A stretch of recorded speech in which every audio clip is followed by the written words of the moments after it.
C3 January 11 question 6. There's quite a bit going on in this question, but we have this function, and part 1 of the question says find an expression for dy dx.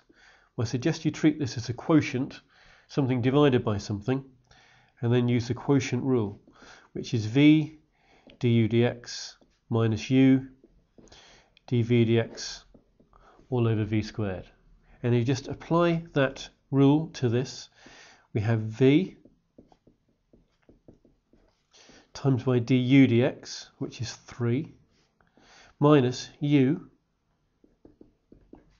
times by dv dx, which is a differential of this, which is 3x squared minus 8x, all over v squared.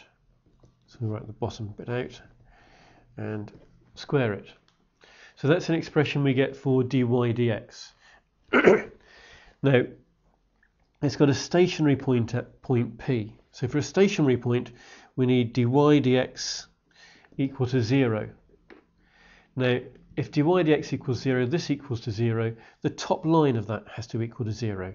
So the numerator, which is the top line of this expression, which we had before, has to equal 0. Doesn't matter what the denominator is, but that has to equal 0. So if we go through here and just multiply out, I get 3 lots of x cubed minus 12 lots of x squared plus 6.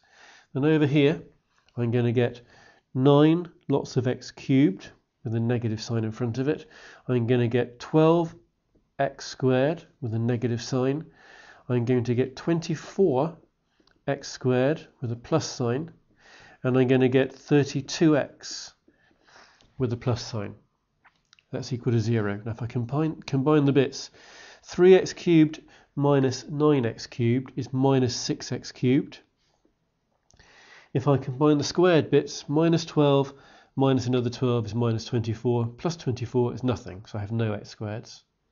And I've still got then my plus 32x and my plus 6, and that's still equal to 0.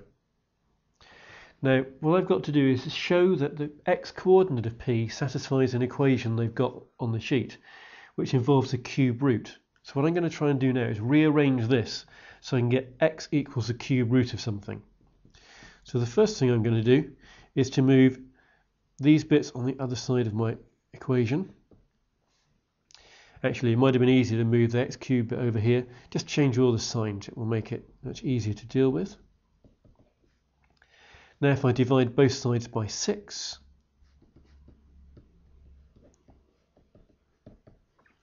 and 32 over 6, 2 goes into both of those, that's the same as 16 over 3. And that's an expression for x cubed. So now if I cube root both sides, I get the expression for x that they've got on the question paper. So that's that first part completed. So in the next part of the question, it's all about iteration. We've got this formula this expression we just came up with, which is an iterative formula.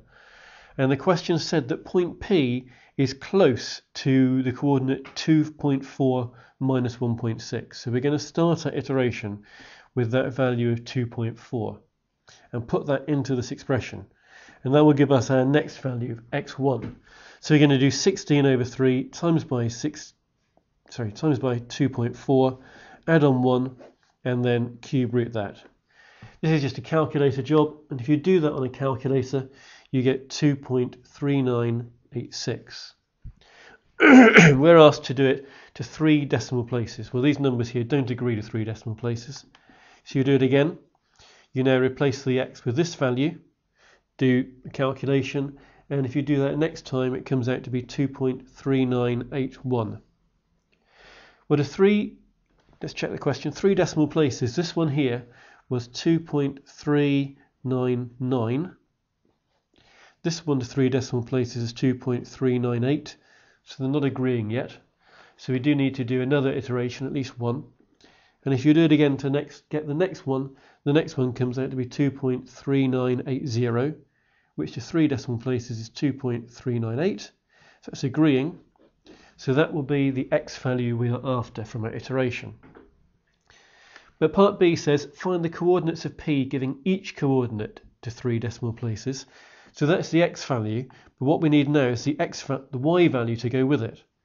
So you go back to the question, and it told you that y was equal to 3x plus 4 over x cubed minus 4x squared plus 2. You substitute this value for x into this expression, and if you do that, y comes out to be minus 1.552. So you have a value for x, a value for y, so you've got the coordinate they were after, and that coordinate to 3 decimal places for each coordinate. That finishes that question 6.